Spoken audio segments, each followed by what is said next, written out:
আমরা রাধা প্রেম সম্পর্কে অনেক সময় আলোচনা করি, কিন্তু প্রসিদ্ধ প্রেমটা কেমন? হরে কৃষ্ণ। উজ্জ্বল নীলমণি গ্রন্থে রূপ গোস্বামীপাদ প্রেমের টিকা দিয়েছেন। 3 প্রকারের ভাগ করেছেন প্রেমের ক্লাসিফিকেশন, শ্রেণীভাগ। একটি অশুদ্ধ, একটি বিশুদ্ধ, একটি প্রসিদ্ধ। রাধে রাধে। অশুদ্ধ প্রেম কাকে বলা হয়? আস্তে।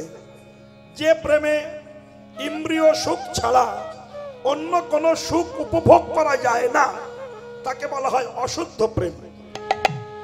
বিশুদ্ধ প্রেম কাকে বলা হয়? যে প্রেমে ভগবান সুখ পাবেন, আমি সুখ পাবো, এটিকে প্রসিদ্ধ প্রেম বলা হয়, বিশুদ্ধ প্রেম বলা হয়। আর প্রসিদ্ধ প্রেম কাকে বলা হয়? উজ্জ্বল নীলমণি বলছেন, যাহাতে ভগবান সুখ পাবে, আমার সুখের প্রয়োজন নাই, এটিকে প্রসিদ্ধ প্রেম বলা হয়। তাহলে প্রেমের এক কথায় ব্যাখ্যা করেছেন মহাজন। যদি বলেন প্রেম কাকে বলা হয়, এক কথায় উত্তর আসবে, ধ্বংসের শত কারণ থাকিবা সত্ত্বেও যে বস্তু ধ্বংস হয় না তাকে বলা হয় প্রেম। এক উত্তর। কিন্তু আজকাল জাগতিক জগতে যা প্রেম ভালোবাসা হচ্ছে, মুহূর্তের মধ্যে ধ্বংস হয়ে যাচ্ছে। 1 ঘন্টা আগে বলছে তুমি ছাড়া বাঁচতে পারবো না, পরেক্ষণে বলছে তোমাকে দেখতে ইচ্ছা করে না। কেন? এইবার প্রেম অ্যাডভার্টাইজ করছি, চিরদিন আমি তোমার হয়ে থাকবো, তুমি আমার জীবন, তুমি আমার যৌবন, তুমি আমার হাড়, তুমি আমার কলিজা, তুমি আমার ফুসফুস, তুমি কিডনি, সব তুমি। বেশ। কিন্তু কিছুক্ষণ পরে বলছে তোমার মুখ দেখতে ঘৃণা করে।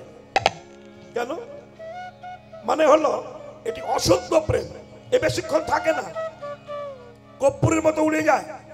তাই মহাজন বললেন, প্রেম একমাত্র উত্তর আসবে, ধ্বংসের শত কারণ থাকিবা সত্ত্বেও যে বস্তু ধ্বংস হয় না তাকে বলা হয় প্রেম। রাধে রাধে। 1000 কারণ থাকবে কিন্তু ধ্বংস হবে না। কিরকম না, আপনি আপনার ছেলেকে নিয়ে ঘুমাচ্ছেন, রাত 12টা বাজে, পৌষ মাসের দিনে প্রচন্ড ঠান্ডা, কুকড়ে গিয়েছেন ঠান্ডায়, রাত 12টা। সেই সময় লেপের মধ্যে ছেলে পায়খানা করে দিয়েছে, বাচ্চা ছেলে। তখন মা রাগ হয়, আমার বেঁচে থাকতে ইচ্ছে করে না, ভগবান কেন মরণ দেয় না, মরণ দিলে বেঁচে যেতাম, আমার আর সহ্য হয় না। কত অ্যাডভার্টাইজ মা করে। দুঃখটা কোথায় দেখুন, বাৎসল্য প্রেমটা কোথায় দেখুন। তিনি বলছেন ছেলেটি পায়খানা করেছে, বলছে আমার কেন মরণ হয় না, কিন্তু একবার বলছে না আমার ছেলেটা কেন মরে না। বাবা বললে আর পায়খানা করতো না, আমার ভালো হতো। কিন্তু না, বাৎসল্য প্রেম বলছে আমার ছেলের জন্য আমার মরণ হোক, কিন্তু আমার ছেলের যেন কিছু না হয়। এটি হলো প্রেম, প্রসিদ্ধ প্রেম। ধ্বংসের শত কারণ থাকিবা সত্ত্বেও যে বস্তু ধ্বংস হয় না তাকে বলা হয় প্রেম। রাধে রাধে। আর এই প্রেম যখন মানুষের মধ্যে আসে, কৃষ্ণ প্রেম, তখন মানুষ আর মানুষ থাকে না, মানুষের চৈতন্য হারিয়ে যায়, মানুষ বাহ্যিক স্মৃতি হারিয়ে যায়, মানুষের যোগ্য লজ্জা মান সম্মান কিছুই থাকে না। কৃষ্ণ প্রেমে পাগল কিংবা পাগলিনী হয়ে যায়। তাই রুক্মিণী তারকার, রুক্মিণীর নাম শুনেছেন? রুক্মিণী প্রত্যেকদিন ভগবান কৃষ্ণ ঘুম থেকে উঠে মুখ প্রক্ষালন করে, দন্তমার্জন করে, দাঁত মেজে মুখ ধুয়ে বসতেন। রুক্মিণী 1 গ্লাস গরম দুধ কৃষ্ণকে দিতেন। প্রসিদ্ধ প্রেমের একটু ব্যাখ্যা করছি। তো প্রত্যেকদিন দুধ দেন, আজ একটু দুধটা গরম বেশি হয়ে আছে, এটা রুক্মিণী ভালোভাবে জানতো না। শ্রীকৃষ্ণ রুক্মিণীর দোয়া, ভক্তের দোয়া বস্তু, তো ভগবান তো চেক করে খান না, ভক্ত দিয়েছে ভগবান সেবা করে।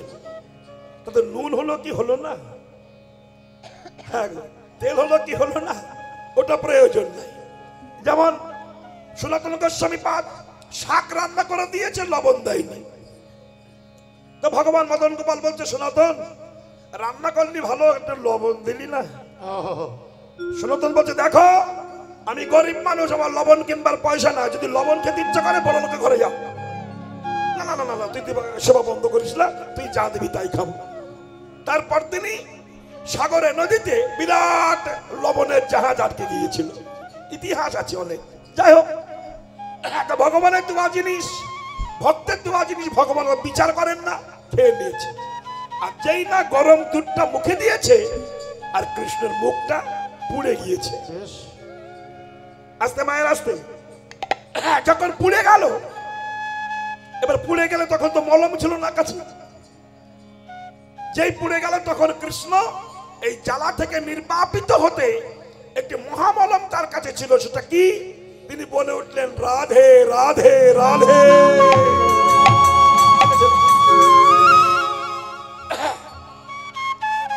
চমকুলেন রুক্মিণী, হে কৃষ্ণ দয়াময়,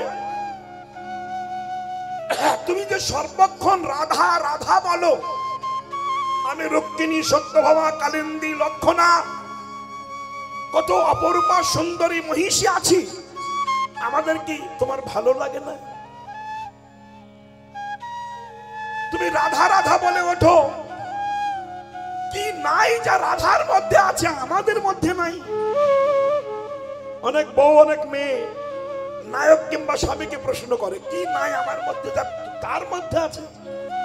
বাবা, শুধু দেহে যৌবন থাকলে ভজন হয় না, ভালোবাসা হয় না। কি নাই? কৃষ্ণ তখন রুক্মিণী বলে, রুক্মিণী তুমি রাধাকে কোনদিন দেখেছো কি? বললো না।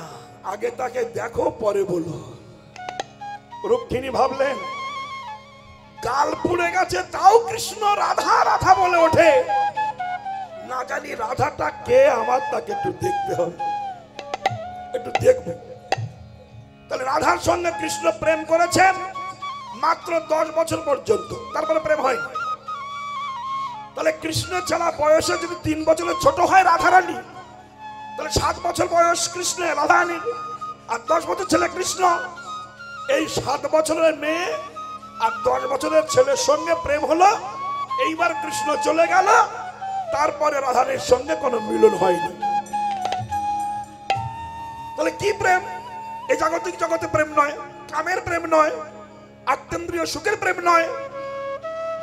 রুক্মিণী ভাবলো, কবে বৃন্দাবন ত্যাগ করে কৃষ্ণ এসেছে, মথুরা লীলা করেছে, দ্বারকাধীশ হয়েছে, এখন তার বয়স অনেক হলো, এখনো রাধাকে ভুলতে পারে না। সে রাধাটা কে? এটাই প্রশ্ন। রুক্মিণী চলেছেন বৃন্দাবনে ব্রজভূমে রাধা রানীকে দেখতে। রাধে রাধে রাধে বলতে বলতে চলেছেন, হে বৃষভানু রাজনন্দিনী রাধা রানী, হে কৃষ্ণ সুখদায়িনী রাধা রানী, হে কৃষ্ণ বক্ষ বিলাসিনী রাধা রানী, আমায় দেখা দাও, আমায় দেখা দাও, আমায় দেখা দাও। যার প্রসিদ্ধ প্রেমে গোবিন্দ বাধা, আমি দেখতে চাই সেই প্রেমময়ী রাধা। কোথায় সেই রাধা? রাধা রাধা বলতে বলতে যখন ব্রজধামে প্রবেশ করেছেন রুক্মিণী, হঠাৎ দেখলেন একটা অপরূপা সুন্দরী নারী দাঁড়িয়ে আছেন। অপরূপা সুন্দরী, বিদ্যুৎ ঝলকের মতো রূপ থেকে ঝোল ছড়ছে। রুক্মিণী ভাবলেন, এই বুঝি সেই রাধা, এত সুন্দরী হবে। রুক্মিণী প্রণাম করতে, প্রণাম করছো কেন? কে তুমি? আমি রুক্মিণী। যাকে প্রণাম করছে তিনি হলেন রাধারানীর দাসী ললিতা সখী। ললিতা বলছে, গো রুক্মিণী, তুমি যাকে প্রণাম করতে ভেবেছো, যাকে ভেবেছো, আমি সে নয়, আমি সেই রাধার শ্রীচরণের দাসী ললিতা। রুক্মিণী ভাবলেন, যার দাসী এত সুন্দরী, না জানি সে কত সুন্দরী হবে। যার দাসী এত সুন্দরী, না জানি সে কত সুন্দরী। রুক্মিণী বললেন, হে ললিতা সখী, বলতে পারো রাধার কাছে যাব, কোথায় কিভাবে যাব? ললিতা বলল, শোনো, রাধার কাছে যেতে গেলে 7খানা দ্বার ভেদ করে যেতে হবে, 7খানা দ্বার। আর প্রত্যেকটা দ্বারে আমার মতো একটা সখী দাঁড়িয়ে আছে, 7খানা দ্বার ভেদ করতে হবে। অত সস্তা না। আমরা রাধে রাধে বলে চিল্লে উঠি, পশ্চিম বাংলায় জন্মগ্রহণ করেছি, জয় নিতাই জয় গৌর বলতে চাই না, রাধে রাধে। বলো রাধা ভক্ত তুমি, রাধার কিছু বোঝো তোমরা? বুঝলে রাধে রাধে করতে না, 7খানা দ্বার ভেদ করতে হবে, তবে রাধার কাছে যাওয়া যাবে। একটুখানি তত্ত্বের দিকে আসবো। রাধাটা কে? আমরা জানি রক্ত মাংস তৈরি করা রাধারানী একটা মেয়ে ছেলে প্রকৃতি, কিন্তু নয়।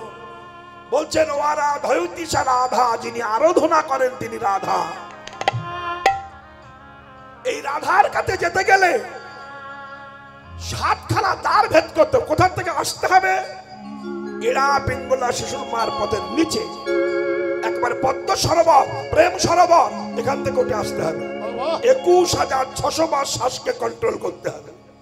প্রত্যেকদিন ভোরবেলা উঠতে হবে, গঙ্গায় যমুনায় স্নান করুন, পুকুরে করুন, পদ্মাসনে বসুন, ব্রহ্ম মুহূর্তে সূর্যোদয়ের 1 ঘন্টা 36 মিনিট আগে পদ্মাসনে বসে প্রাণায়াম করুন, কুলকুলন্ডিনী শক্তি জাগান।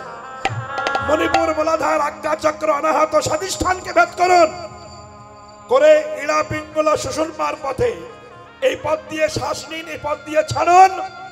21,600 বার শ্বাসকে কন্ট্রোল করুন করে কামগিজ কামগায়ত্রী সাধন করুন করে 60 ফোঁটা রক্ত ভিয়ান করে যে 1 ফোঁটা শক্তিবিন্দু তৈরি হয়, নিম্নগামী বাদ দিয়ে যিনি শ্বাসের দ্বারা ঊর্ধ্বগামী করে রাখতে পারে শত সহস্রল পথ দিয়ে ধরে, মহাজন তাকে রাধা নামে আখ্যা করে। তাহলে 7টা দ্বার কি? এই মুখ একটা দ্বার, চোখ 2টি দ্বার, নাকে 2টি দ্বার, আর কান 2টি দ্বার। এই 7খানা দ্বার, 1 2 এ 2 এ 2, এর উপরে শত সহস্রল পদ্ম। 7ম দ্বার পরেও বড় রাজা বৈঠত এখানে বসে আছেন।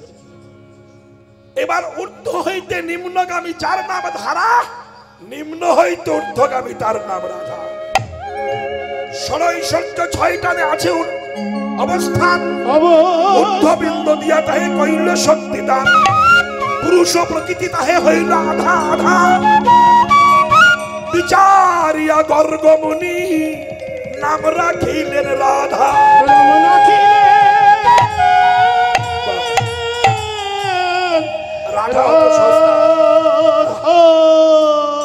রাধা কি অত সস্তা বস্তু?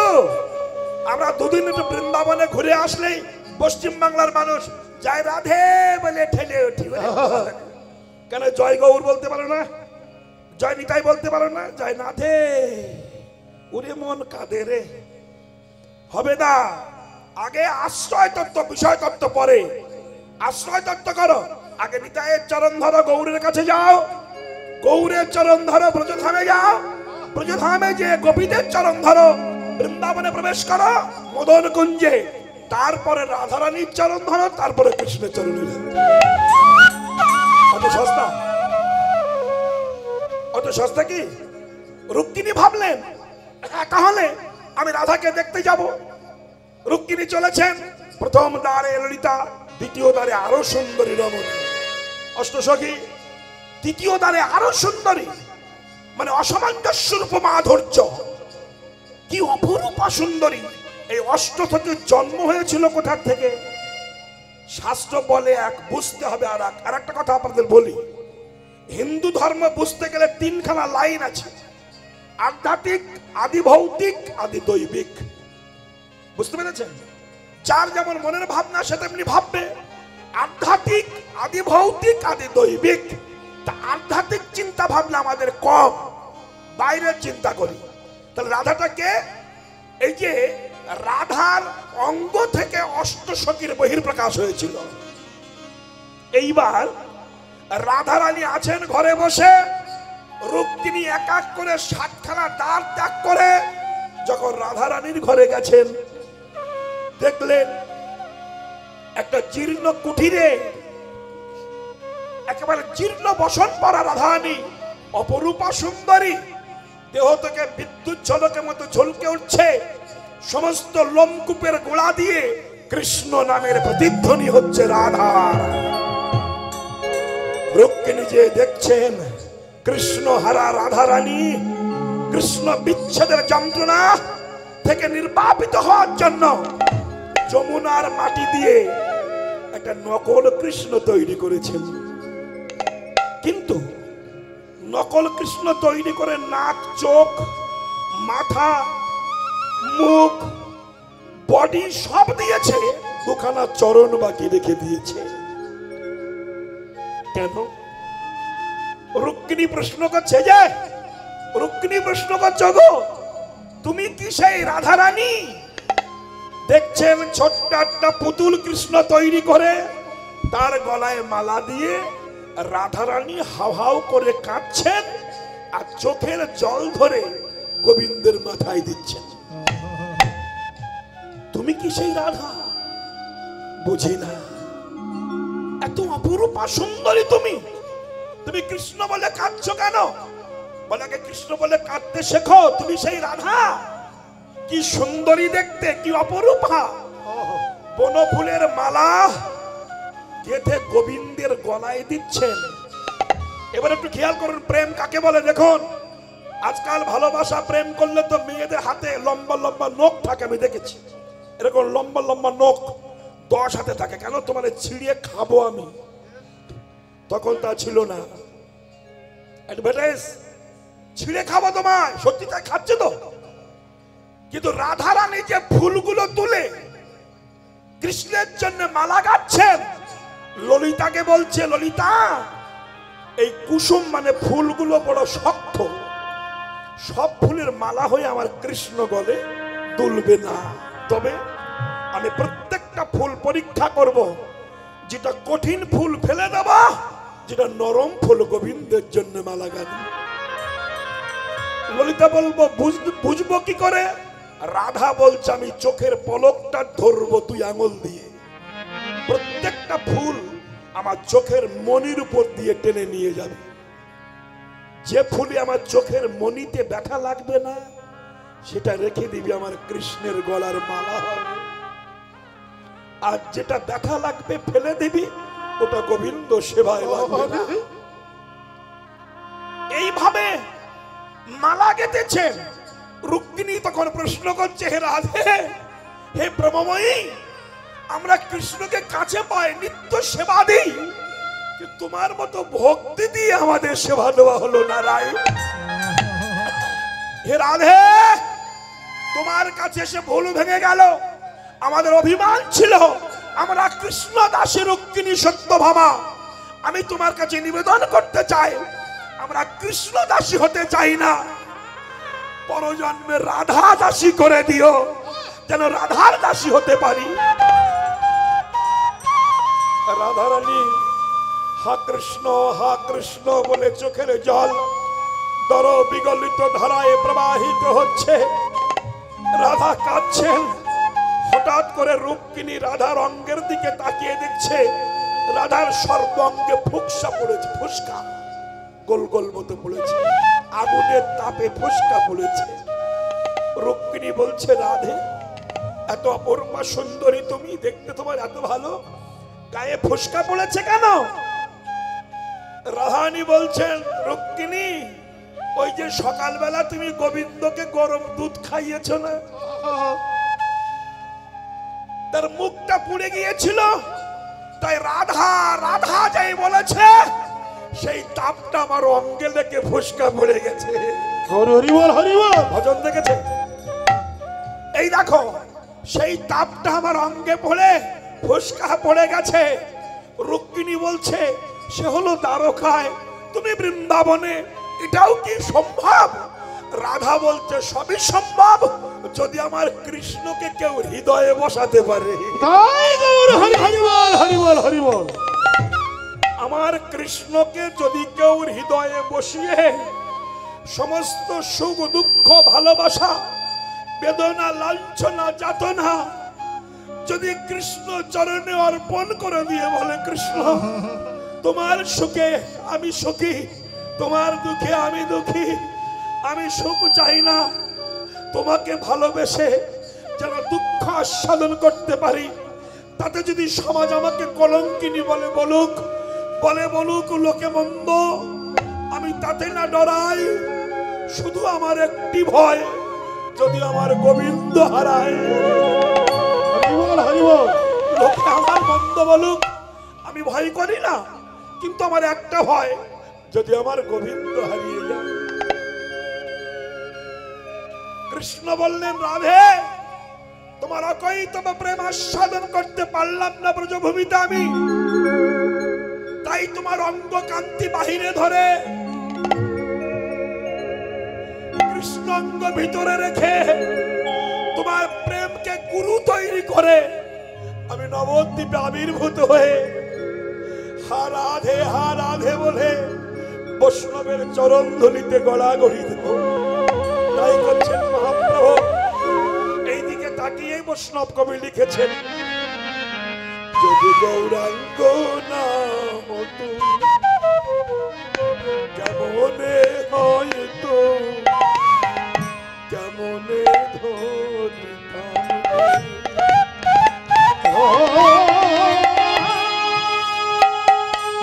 তাই গৌর হরিবল হরিবল হরিবল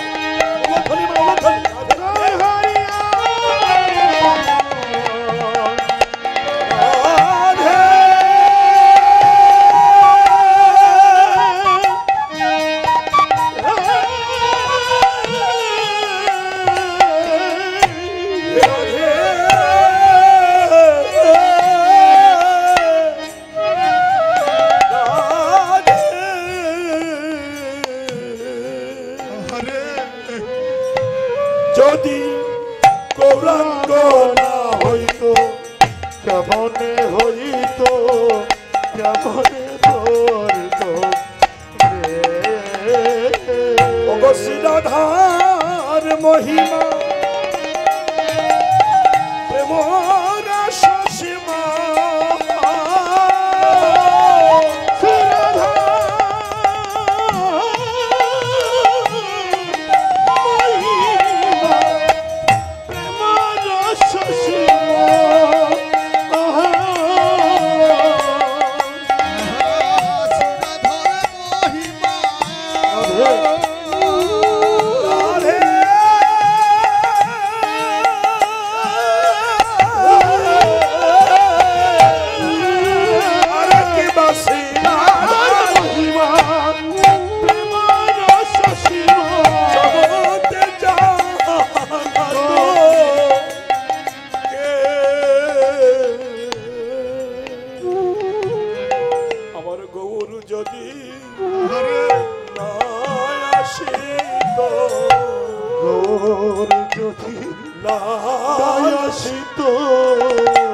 রাধা তত্ত্ব কে জানাতো,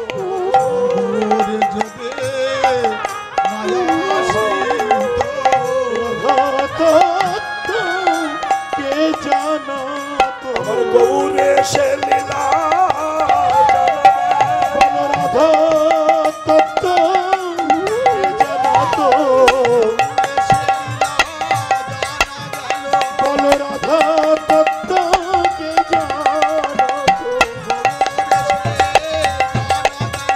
রাধা তত্ত্ব কে জানাতো, বলো রাধা তত্ত্ব কে জানাতো। জয় রাধে জয় রাধে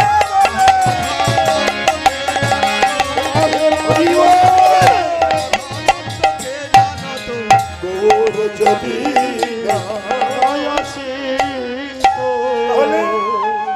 হৃদয়ে যদি ভগবানকে বসানো যায়, এই যে বাবা এখানে বসে অনেক দূরে সম্ভব পাওয়া যায়।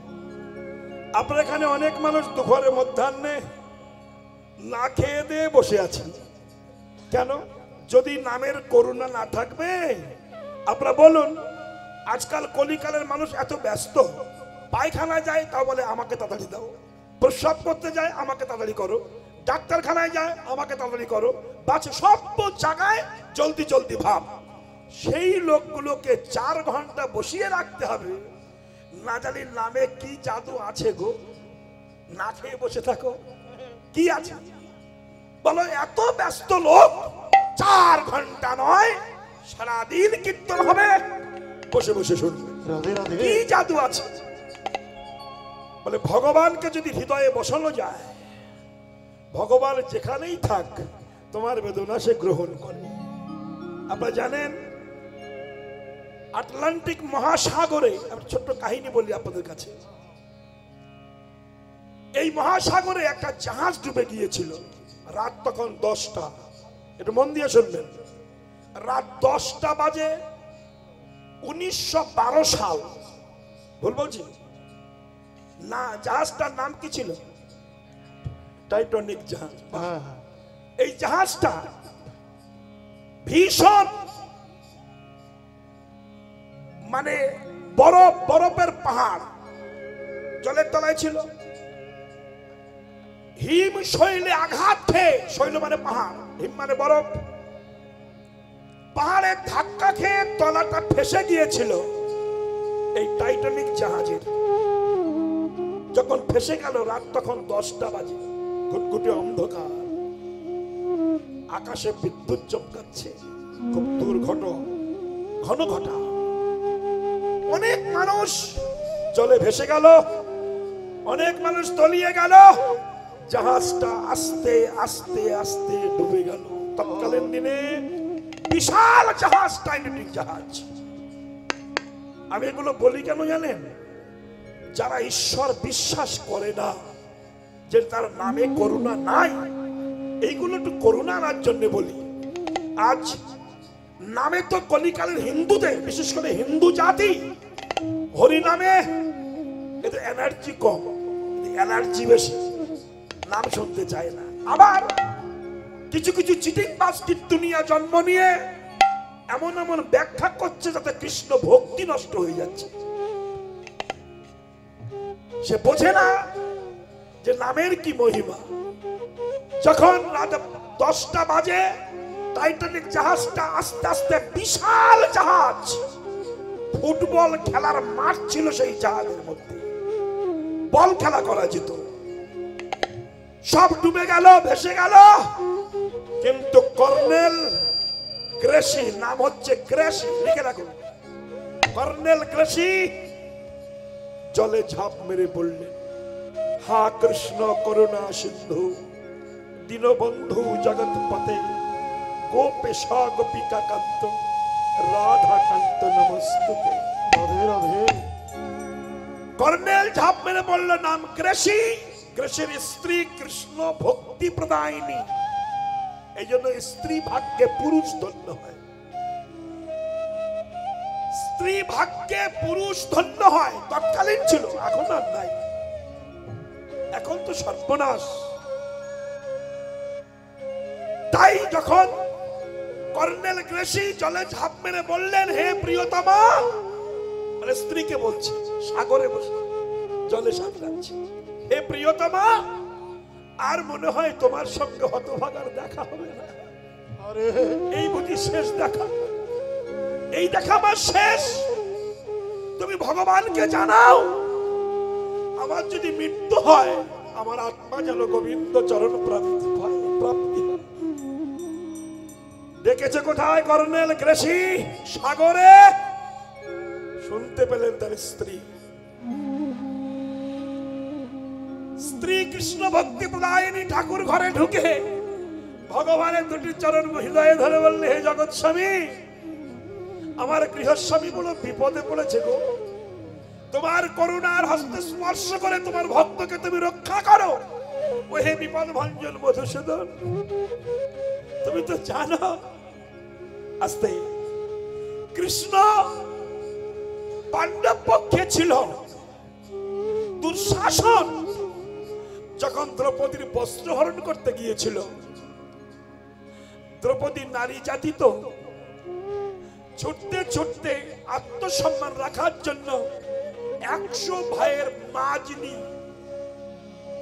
গান্ধারী তার দরজায় যে আছাড় খেয়ে বলেছিল, জেঠিমা আমাকে রক্ষা করো, আমি তোমাদের কুলবধূ, তোমার ছেলে দুঃশাসন আমার কেশাগ্রে স্পর্শ করে বস্ত্র কেড়ে নিতে চায়, তোমার ঘরের সম্মান লুণ্ঠিত করতে চায়। জেঠিমা আমাকে রক্ষা করো।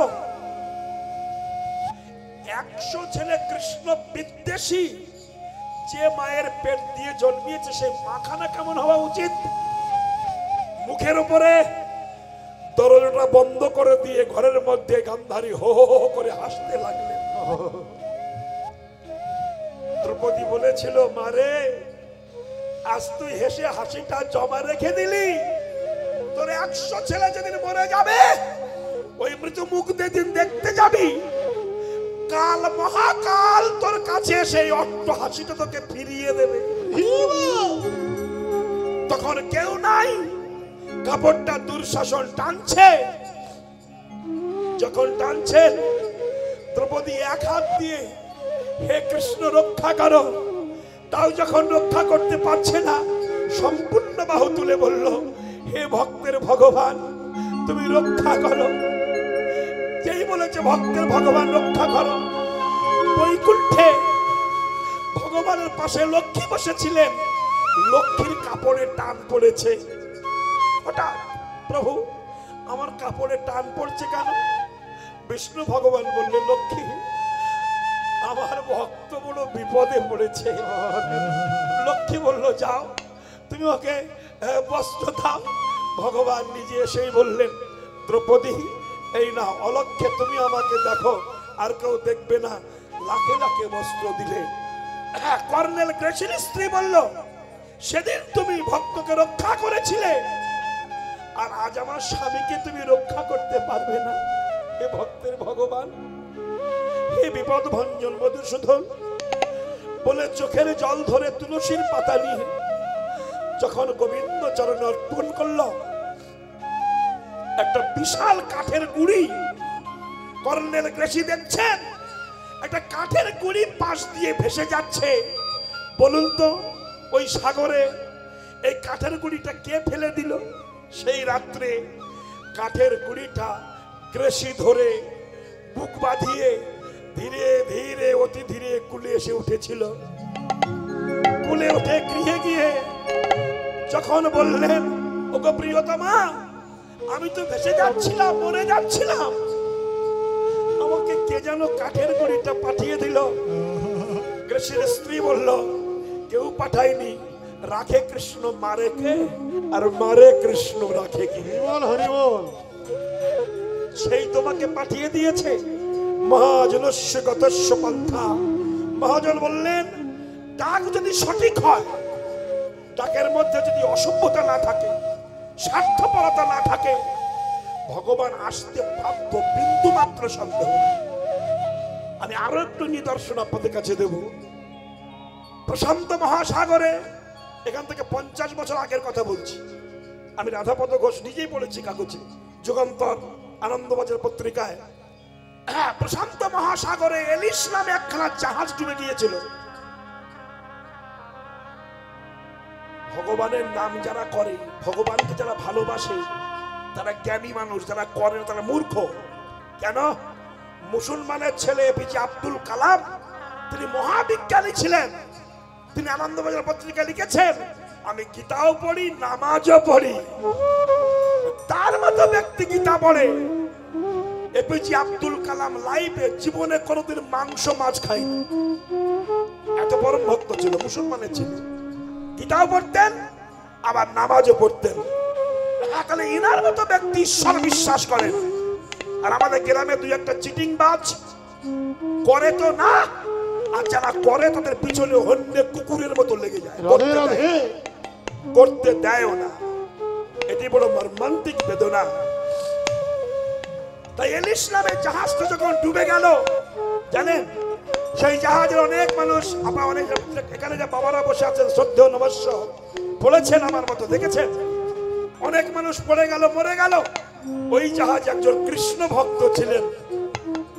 হেডিংটা আমি পড়েছিলাম যুগান্তর পত্রিকায়, বড় বড় করে দিয়েছিল। আমার আজও মনে আছে, 50 বছর আগের কথা বলছি, আজও মনে আছে। ব্যাস সবাই তলিয়ে গেল। একজন কৃষ্ণ ভক্ত, গলায় মালা, তিলক, চৈতন্য, প্রসাদ ভুজি, হাতে জপের মালা। যেই দেখলো সবাই তলিয়ে যাচ্ছে, মালাটা হাতে নিয়ে হা কৃষ্ণ গোবিন্দাই বলে জলে ঝাঁপ দিয়ে পড়লেন। হে গোবিন্দ, তুমি মাতৃগর্ভে রক্ষা করেছিলে, মায়ের গর্ভরূপ সাগরে যদি তুমি রক্ষা করতে পারো, তাহলে পৃথিবীর সাগরে তুমি রক্ষা করতে পারবে না কেন? প্রিয় বিশ্বাস, যেই ঝাঁপ দিয়ে পড়ল, ভক্তের আকুল ডাকে বিশাল একটা কচ্ছপ, বিশাল কচ্ছপ প্রশান্ত মহাসাগরের ঢের সঙ্গে পাল্লা দিয়ে ওই কৃষ্ণ ভক্তকে কচ্ছপের পিঠের উপরে 3 দিন বাঁচিয়ে রেখেছিল। 3 দিন, এটা সম্ভব? 3 দিন বাঁচিয়ে রেখেছিল। যখন ডেড বডি খোঁজ করতে এলো, দেখলো একজন জলে ভাসছে, দূরবীন দিয়ে দেখে তাকে তুলে নিল। যেই তুলে নিল, হেলিকপ্টারের লোকগুলো দেখলো যে কচ্ছপের পিঠে লোকটা ছিল 3 দিন, সেই কচ্ছপটা 3টি পাক দিয়ে ডুবে গেল। দেখে গেল আমার ভক্ত বাঁচলো কি মরলো। হ্যাঁ, বুঝেছেন? এগুলো ভাবেন আপনারা? শুধু ধেই ধেই করে কীর্তন নাচ আর গল্প, এটা কীর্তন নয়। যে কীর্তন শুনে অভক্তের হৃদয়ে ভক্তি জন্মাবে না, সে কীর্তন শুনে লাভ হবে না, তাতে সর্বনাশ হবে। আমি কত প্রমাণ দেবো, এগুলো যার জন্য সাক্ষাৎ প্রমাণ, চাক্ষুষ প্রমাণ। যারা ঈশ্বর বিশ্বাস করেন না, আমি তাদের জন্য অ্যাডভার্টাইজ গুলো করছি, এগুলো মিথ্যা নয়, পরম সত্য কথা। আমি আরো বলবো, এই যে হিন্দু ধর্মের গীতা যে ইংলিশে ট্রান্সলেশন করে পৃথিবীতে ছড়িয়ে দিয়েছিলেন, তার নাম ছিল এনিবি সেন, পাইলট, প্লেনের পাইলট। এনিবি সেন জীবনীটা পড়বেন, পাবেন আপনারা। এ ছিল প্লেনের পাইলট। তো এনিবি সেন যখন ভারতবর্ষে এসেছিলেন আস্তে আস্তে, তখন কিছুক্ষণের জন্য বৃন্দাবনে ছিলেন। বৃন্দাবনে ভাঙা মদন মোহন মন্দিরে গোবিন্দকে দর্শন করেছিলেন। তো পূজারীকে প্রশ্ন করেছিলেন, ইনি কে? পূজারী বললেন, হিন্দুর ভগবান। ওনার ক্ষমতা কি? ক্ষমতা হচ্ছে বিপদে যদি কেউ পড়ে ওরে ডাকে, ও তাকে রক্ষা করে। এই কথাটা শোনা ছিল। পাইলট এনিবি সেন চলছে, সাগর উপর দিয়ে প্লেনে আগুন ধরে গেল, দাউ দাউ করে আগুন জ্বলছে, অনেকে পুড়ে ঝলসে মারা গেল।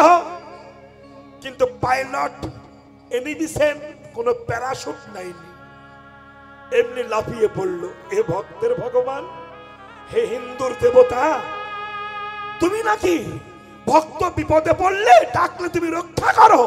এই তো আমি বিপদে পড়ে তোমাকে ডাকছি, তুমি আমাকে রক্ষা করবে না? হে রক্ষাকর্তা! যেই ঝাঁপ দিয়ে পড়লো, জলে পড়বার কিছু আগে কে যেন একটা ছোট্ট ছেলে, হাতে বাঁশি, মুখে হাসি, কালো কেশ, কালো বেশ, এক ঝলক দেখতে পেল, দেখতে বেশ ভালো।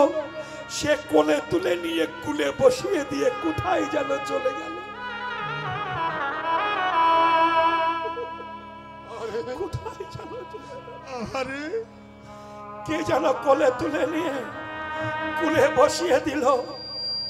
মা যেমন সন্তানকে কোলে নিয়ে যত্ন করে নিরাপদে বসিয়ে দেয়, ভগবান এনিবি সেনকে কোলের মধ্যে তুলে নিয়ে বসিয়ে দিয়েছে, আর দেখতে পাইনি। হেলিকপ্টার সরকার পক্ষ যখন ডেড বডি খোঁজ করতে গেছে, তখন দেখলো, দূরবীন দিয়ে দেখছে বালু চরে একজন বসে আছে। তাকে তুলে নিয়ে দেখলেন প্লেনের পাইলট এনিবি সেন। প্রশ্ন করা হলো, চলুন আপনার দেশে দিয়ে আসি। এনিবি সেন চোখের জল ঢেলে বললেন, আমি ভাবি মনে মনে, যাব না দেশে ফিরে, যে আমাকে রক্ষা করেছে তারা দেখতে যাব মধুর বৃন্দাবন। চোখের জল ঢেলে হা কৃষ্ণ বলতে বলতে বৃন্দাবনে যেয়ে দাঁড়িয়েছেন। ওগো মদন মোহন, ওগো বিপদ ভঞ্জন মধুসূদন, ওগো ভক্তের ভগবান, তুমি আমাকে দেখা দাও, তোমাকে চিনতে পারিনি বলেই তোমায় মূল্য দেয়নি। আজ বিপদে পড়ে বুঝেছি প্রভু, মানুষ যদি সময় থাকতে তোমাকে ডাকতো তাহলে মানুষ সংসারের যাতনে এত ভোগ করতে হতো না। মানুষ বোঝে না গো, মানুষ নিজেই মালিক হতে যায়, আর মালিক হতে যেয়ে স্বয়ং মালিককে ভুলে যে এত ব্যথা পায়। আমি দেখলাম তুমি বড় লোক ছোট লোক বিচার করো না, তুমি ছোট জাতি বড় জাতি বিচার করো না, সবাইকে সমান দিয়েছো, কিন্তু আমি তোমাকে চিনতে পারি। আমি অকৃতি অধম বলেও তো কিছু কম করে মোরে দান